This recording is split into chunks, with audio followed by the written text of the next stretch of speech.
Alejandro Sokol, El Cazador.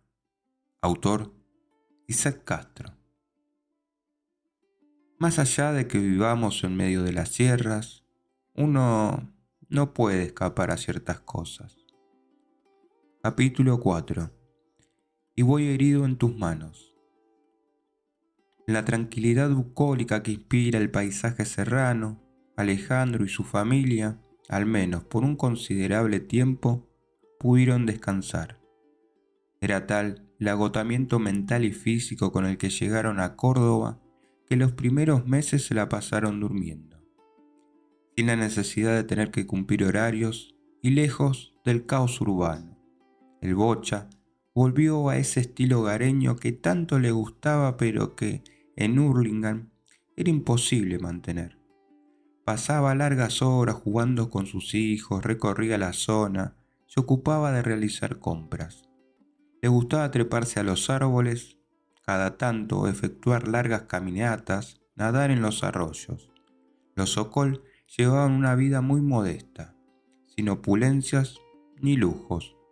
Como no tenían gas, cocinaban en un hogar con leña y si bien no les faltaba nada, aprendieron a ser felices con lo que tenían.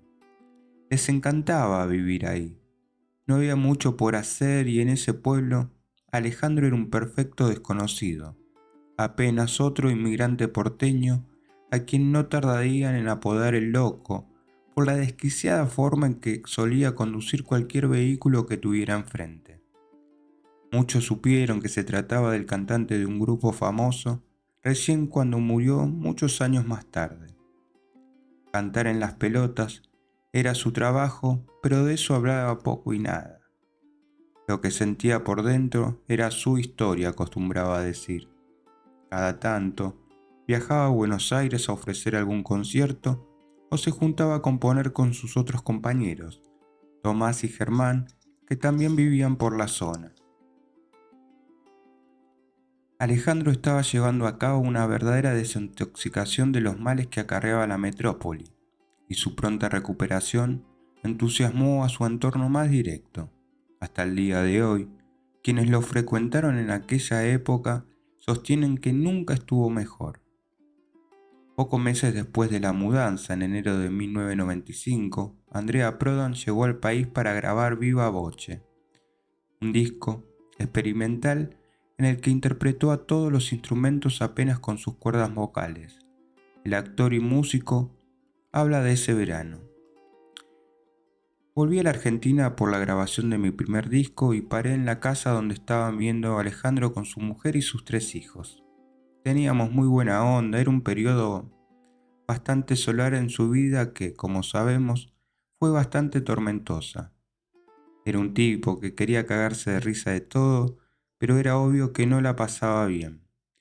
Las semanas que pasamos juntos durante la grabación eran naturales, simples, nos reíamos. Le gustaba que le contara historias de actuación y de cine. Venía cargado con valijas llenas de cassettes, así que le pasaba música que acá no se conseguía. Todo muy sencillo, sin nada de estrategia. Por la quebrada todo era muy normal, cada uno tenía su personalidad. La cosa era llevarse bien y era fácil. Las pelotas estaba en un momento bueno creativamente, pese a que Ale siempre tuviera sus rollos, historias, adicciones. El hermano de Luca fraternizó con Sokol en su primer viaje a nuestro país, cuando en 1980 le presentaron a todos los miembros de Sumo. Muchos años más tarde, el tiempo que pasó en Nono le permitió conocer al músico en profundidad y comprender el lugar que ocupaba en las pelotas con sus luces y sus sombras. Era un elemento complicado. Timmy era casi como un padre que tenía que resolver los problemas que creaba, como perder el avión para ir a tocar, no tener plata para una cosa o que se gastara todo y no pudiera volver de un lugar. Se habla del hecho de que fue abandonado, pero no era fácil. Fuera de eso, está muy claro que con el pasar de los años fue uno de los cantantes con más personalidad propia del rock argentino, que no copió ni a Luca ni al Indio. Tenía su manera de cantar muy particular y muy buena, y más allá de todo esto lo considero un excelente escritor de canciones, Inventar un estilo en un idioma como el castellano es difícil y Ale lo hizo con total naturalidad. Eso me parece lo más valioso. Pegó su receta y está muy buena. Es una voz que le habla directamente al pueblo y que tiene que ver con la gente que está en la calle. Él tenía la locura que el rock necesita. Esa cosa marginal está en sus letras. Era un outsider, alguien que no encaja y que no puede encajar, y una persona muy sola que busca amor. Su estado de ánimo ya era otro, y, con las energías puestas en disfrutar del presente con sus afectos más cercanos y continuar haciendo música, el Boche inauguraba un periodo de su existencia que, en gran medida, quedaría plasmado en las producciones que Las Pelotas grabó en la segunda mitad de los 90, con su principal cantante viviendo allí, más sereno y controlado, y un recorrido considerable, y la certeza de estar edificando una carrera que le garantizaba cierta estabilidad económica y absoluta libertad creativa. La banda decidió concretar el viejo anhelo de construir un estudio propio para grabar sus discos en el corazón de las sierras y profundizar al extremo esa independencia, que en un principio fue inevitable y que ahora se volvió una elección. En una nota para un medio gráfico, Sokol describió su rutina diaria y explicó que, pese al radical cambio de entorno, la urbanidad continuaba siendo una constante en sus composiciones. Un día la vida acá es llevar a los chicos al cole, ir al estudio, cortar el pasto. Vida de hogar, pero uno nació y creció allá. ¿Cómo podés despegarte de eso? Creo que no se puede. Cuando pelás una letra que te sale, bien copada y sentida, no podés pensar de dónde viene. Sale de lo que uno mama. Y yo mamé mucho ciudad. Sin embargo, en 1995, el año que la sociedad ratificaría en las urnas el calamitoso rumbo político que había tomado el país a principios de la década, convertibilidad, privatizaciones, neoliberalismo, comenzó para los ex sumo de un modo inesperado al ser confirmado como uno de los créditos locales que serían teloneros de los Rolling Stones en el estadio de River Plate. La primera visita del legendario conjunto británico en el marco de la gira Voodoo Lounge y que a su vez coincidía con el 10º aniversario de la Rock and Pop. La radio que promovía los conciertos y cuyo propietario Daniel Greenback organizaba. Muy probablemente se trató del evento musical más importante de la industria del espectáculo y el entretenimiento argentino. Las reacciones excedían lo comercial y tenían que ver con cuestiones ligadas a la cultura popular y rasgos identitarios que se veían afectados por la obra de la banda en actividad más grande del planeta. La inclusión de Las Pelotas en la grilla de músicos soporte cuanto menos llamaba la atención, por lo que varias versiones se tejieron al respecto, entre ellas que fueron los propios Rolling Stones quienes, tras haber escuchado material de la banda, decidieron invitarlos pese a que su estilo no fuera tan afín al suyo. El hecho de que los Ratones Paranoicos y Papo hayan sido los otros elegidos para abrir los conciertos tenía cierta lógica, pero no sucedía lo mismo con los ex sumo. La serie de 5 recitales programados era un verdadero acontecimiento, y la posibilidad de ser parte de ese fenómeno, una situación que debía aprovecharse. Así todo, consecuentes con la filosofía que siempre los mantuvo lejos de las grandes luminarias y lo más frívolo del rock, el grupo tomó este asunto con mucha tranquilidad y decidió afrontar esas presentaciones del mismo modo en que venía haciéndolo en cada escenario al que se subía. Al fin y al cabo, más allá del marco grandilocuente y la enorme cantidad de público, se trataría de tocar sus canciones.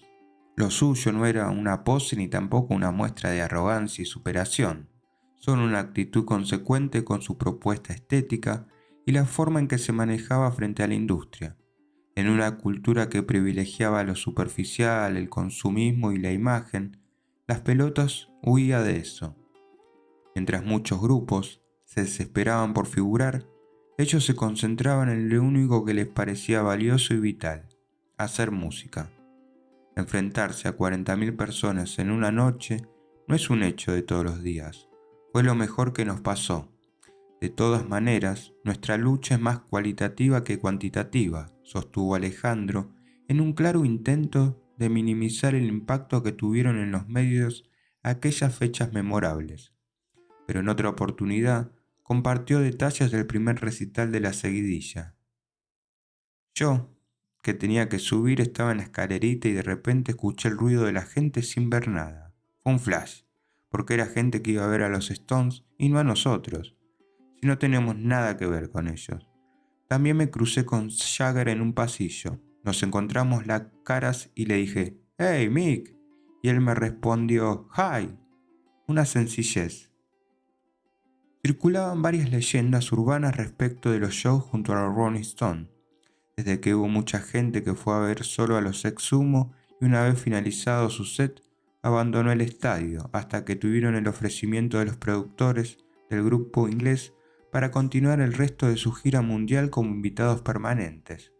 Ariel Echeverría, el Gato, fue uno de los asistentes históricos de las pelotas por más de 15 años y conoce como pocos el trasfondo de toda su trayectoria. De este modo, evoca aquellas míticas jornadas en River y el comentado encuentro entre Alejandro y Keith Richards. La prueba de sonido arrancaba a las 7 de la mañana. Después, en la previa de los shows, estábamos en 2 carpas montadas debajo de las tribunas, una para las bandas soporte y otra sola para ellos. En un momento de distracción, Alejandro me pidió que lo acompañara. Nos metimos en el sector restringido y justo apareció Keith Richards, rodeado por guardias de seguridad. Alejandro, con su inglés criollo, interactuó con él y ahí me pidió que le alcanzara su mochila. La abrió y entonces le hizo un presente. Richard quedó petrificado. «Oh, man», decía. Entonces me pidió que le preparara un fernet. Yo abría las botellas como si fuera un mago. El custodio de Richards parecía un ninja que en cuanto viese algo raro te tiraría una cerbatana. Le alcancé el vaso a Alejandro, le convidó a Richards y ahí me dio la mano. Al otro día estábamos en el mismo lugar y cuando llegó Richards y lo vio, abrió los brazos y le gritó «The Butch», como si lo conociera de toda la vida y fuesen amigos de siempre. Yo no lo podía creer. El cruce entre el cantante y uno de los guitarristas más famosos de la historia es apenas una de las infinitas historias que el Gato pudo vivir junto al Bocha, ya que rápidamente dejó de ser parte del equipo técnico para convertirse en su amigo. Ahora, en la cocina de su casa en Barrio Luna, mientras miramos fotos viejas y su colección de acreditaciones, explica que su relación con Alejandro fue producto de la profunda honestidad con que se trataban a diario y en cualquier contexto. Pegamos buena onda porque siempre fuimos de frente, sinceros, nos decíamos las cosas en la cara, éramos reales. Creo que fue eso lo que permitió hacernos amigos, acercarnos. Me lo cruzaba acá en el barrio y compartíamos una cerveza. Para mí era un amigo que simplemente tenía el laburo de cantar. A veces, después de pasar jueves, viernes y sábado juntos, nos cruzábamos un domingo en alguna fiesta y yo le decía, «¿Qué haces? ¿Estás con la misma ropa de hace 4 días?» Y Alejandro me respondía, «¿Y vos?» «Y yo también». Teníamos esa confianza. Por ahí a otro no le comentás nada. Ahí fluye la amistad. En las giras le tocaba compartir el cuarto con Sokol. Eso hizo que se afianzara el vínculo entre ellos. Era normal que durante horas de madrugada se quedaran conversando de los temas más diversos. Pero a veces el espíritu inquieto del ex Sumo era difícil de contener. Echeverría relata. Una vuelta estábamos acostados en un hotel. Al otro día teníamos la prueba de sonido muy temprano, pero no podíamos dormir. Entonces Alejandro me propuso tomar una cerveza. Le dije que se quedara en la cama, que la iba a buscar yo. Así que salí y me traje 2 botellas adentro de la campera. Hacía mucho frío. Nos pusimos a charlar y ya no teníamos sueño, entonces nos fuimos a jugar al pool y después a un bar. Cuando la gente empezaba a reconocerlo, no íbamos a otro. y estuvimos así como hasta las 6 de la mañana, dando vueltas por un montón de lugares, y por donde pasábamos, Alejandro invitaba a los mozos al show, les pedía que anotaran su nombre en un papel y después me lo pasaba a mí para que le agreguemos a la lista. El gato rescata la profunda sencillez de Alejandro y rememora una situación que solía ser bastante común en el barrio. Era muy desapegado a lo material, no estaba aferrado al dinero, y eso fue lo más copado, ya que tranquilamente podría haber hecho otra historia y no estar en contacto con la gente. Acá salías a la vereda y te lo cruzabas caminando descalzo. Por ahí nos quedábamos en la puerta, después se iba, prometía regresar y al rato volví y se empezaba a juntar un montón de personas. Cualquiera que pasaba se quedaba con nosotros. Una vez llegamos a ser más de 15, por lo que decidí hacerlo pasarlos a todos al patio para no molestar a los vecinos. Ale agarró una guitarra y se puso a tocar en el fondo de mi casa. Hizo un show como de 25 temas. En un momento decidió irse y como no tenía ni dinero ni para viajar, juntamos plata entre todos y se la dimos. Pero no la aceptó. Se la dio a uno de los presentes, mandó a comprar más cervezas y se fue caminando. Con el cemento utilizado en las remodelaciones todavía fresco y el equipamiento técnico mínimo, Las Pelotas continuó el proceso de grabar Amor Seco, que se había iniciado en Buenos Aires y que, sin importar cómo, se terminaría en Córdoba. Esa aparente adversidad que suponía ser un disco en una construcción que ni siquiera contaba con paneles acústicos, paradójicamente, terminó de imprimirle a la producción un notable carácter artesanal que logró eclipsar todas sus falencias. Al no contar con los dispositivos de sonidos más adecuados ni tampoco un ambiente ideal para tal objetivo, Germán y Alejandro sabían que su responsabilidad era hacer los mejores temas posibles.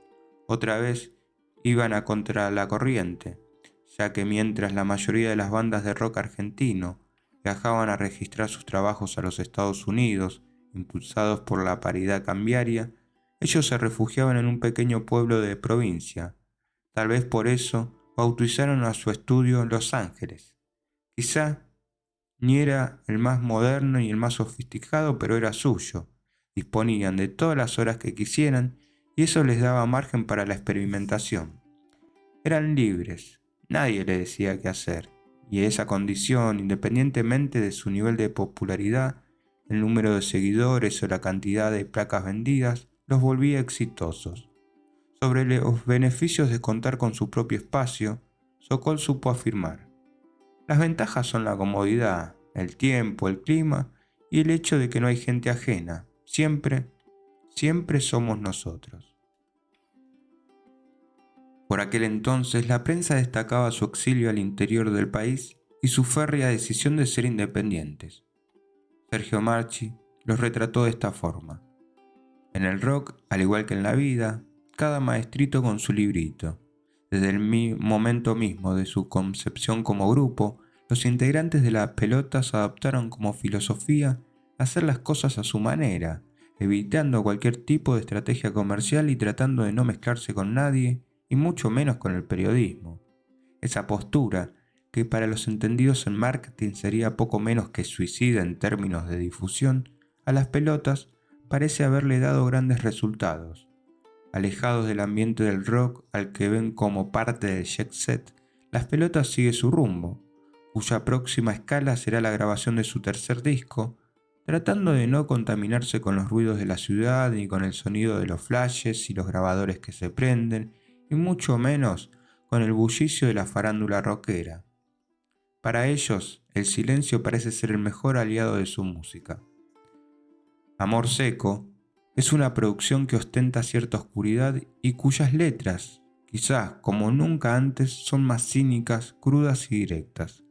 El incidente policial que habían sufrido el año anterior había dejado secuelas y, tal vez por eso, evitando todo margen de duda, se animaron a decir sin rodeos aquello que guardaban dentro.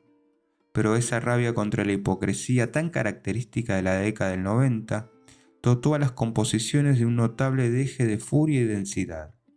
Haber abandonado la ciudad les permitió agudizar su mirada respecto de la vida urbana y, Si bien Germán canta la mitad del disco, destacándose sobre todo en aquellos temas más críticos y sociales como Chupa Chupa y Grasa de Chancho, Alejandro se luce nuevamente y lleva al extremo su versatilidad interpretativa, que va desde la sátira plástica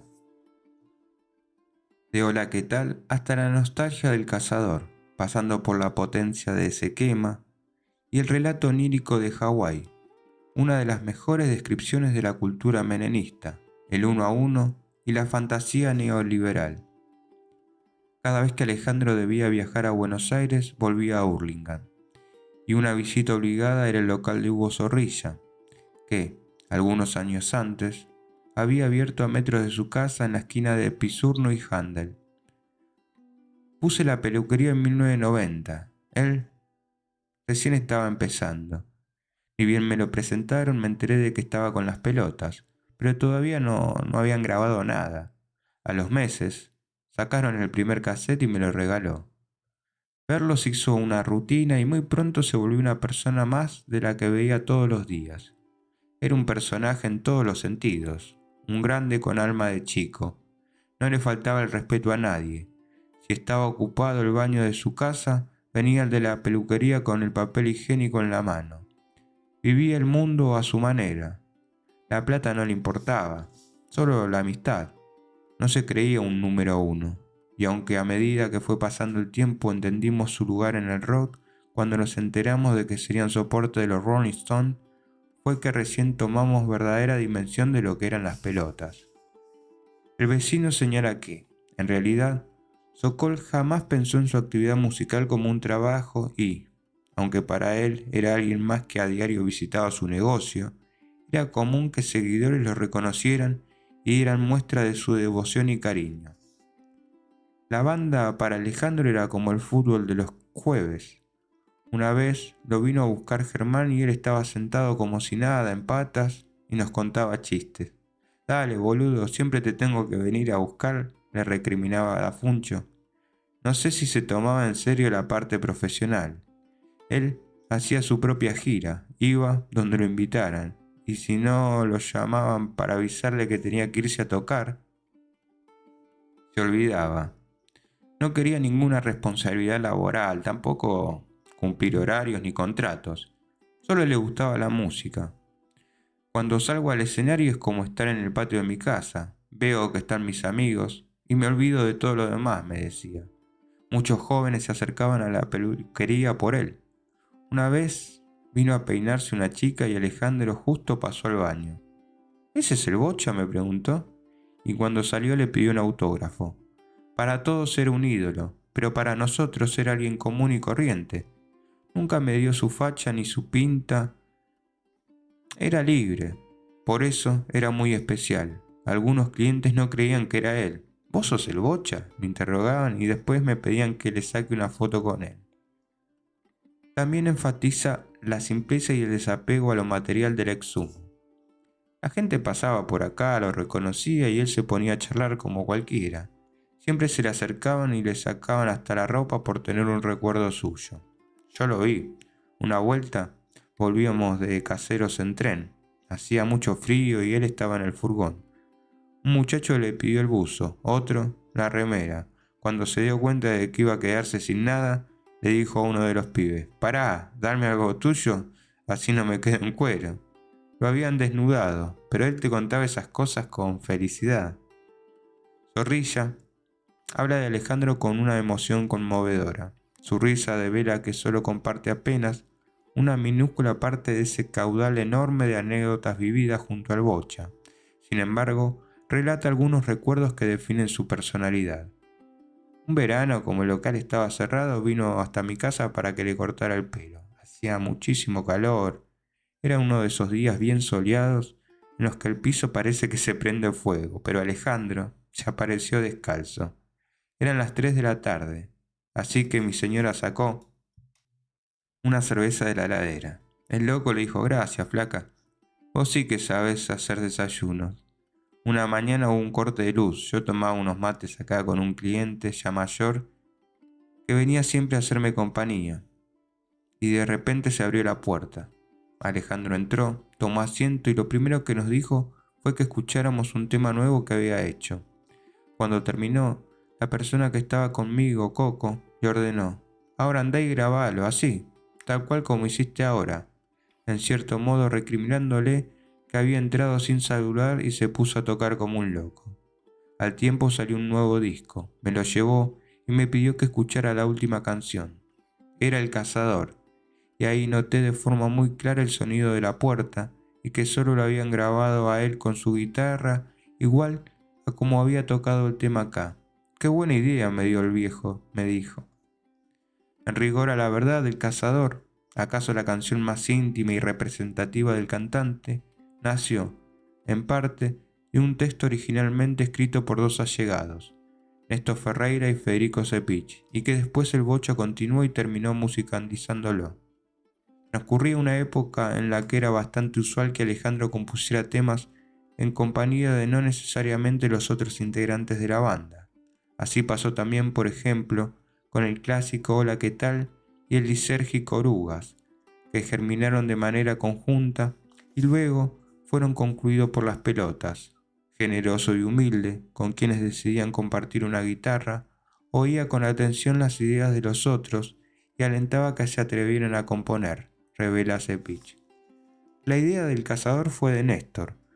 Cuando estuve viviendo por un tiempo en su casa, escribimos algo y se lo mostramos a Ale, y él terminó de darle los toques finales.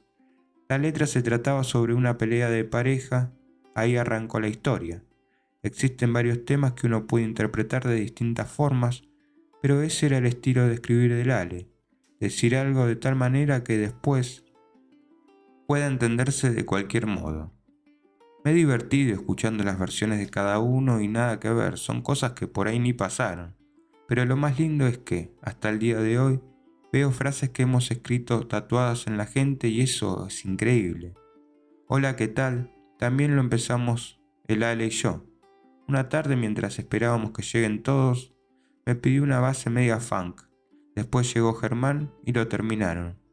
Hay varias canciones en las que siento que aporté lo mío y creo que las mejores nunca se grabaron. Y no las firmé porque en ese momento, pese a que muchos me dijeron que lo haga, era muy chico y no estaba asociado a Sadaik. Además, tampoco era algo que me interesara demasiado. Cepich vivía en la misma calle que Dafuncho y Arnedo sobre William, en Hurlingham.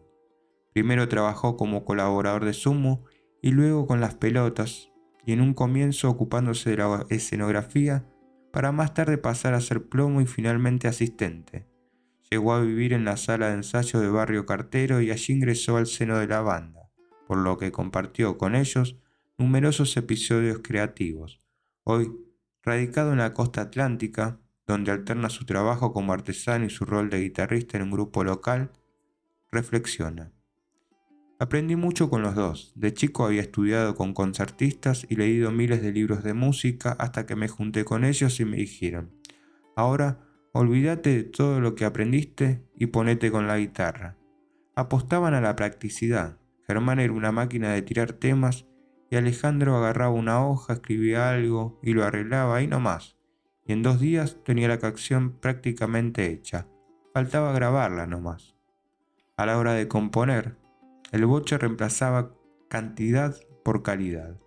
De hecho, en relación a sus años de carrera, en verdad, individualmente compuso muy pocas canciones, aunque la mayoría de ellas se convirtieron en himnos. Para escribir era efectivo y no confiaba demasiado en la corrección excesiva ni en la producción minuciosa, pero el ex Sumo no era partidario de compartir sus motivaciones poéticas y evitaba, tal vez para no clausurar ninguna posibilidad de interpretación, explicar aquello que quería decir. En cierta ocasión, mientras daba un reportaje televisivo, Alejandro señaló que, en el momento de escribir, es una cosa que uno no espera, simplemente sucede, es algo que pasa sin pensar. En las calles, otro pueblo serrano, la familia Sokol se sintió definitivamente instalada. El paisaje era hermoso y el ambiente sumamente tranquilo. A los chicos les encantaba vivir allí y Lila maduraba la certeza de que ya no volvería a Buenos Aires. Apenas retornaba a Hurlingham para ver a sus padres una vez al año. En Córdoba, El Bocha se sentía bien, descansado, y experimentaba una calma que solo se interrumpía en contadas excepciones, como la vez que tomó prestado un transporte público. Eso sucedió una madrugada, luego de un show repentino que brindó en Mina Cravero. Los asistentes se dispersaron con celeridad. Él se halló solo y sin dinero, y ahí fue que observó un colectivo de una línea local, cuyo chofer había dejado encendido y abandonado por un momento para bajar a comprar algo en un negocio antes de salir. Sokol, totalmente ebrio, se subió y regresó a su casa. Lo estacionó frente a la comisaría y se acostó a dormir. Mientras tanto, toda la policía del valle buscaba el aparente ómnibus robado. Él conciliaba el sueño de manera plácida. Al otro día, nadie entendía cómo había llegado ese vehículo ahí, justo donde nunca pasaba nada. Lo trasladaron a la cárcel de Cura Brollero, donde estuvo detenido hasta que el manager de las pelotas fue a resolver el asunto en absoluto secreto para que la noticia no llegara a la prensa.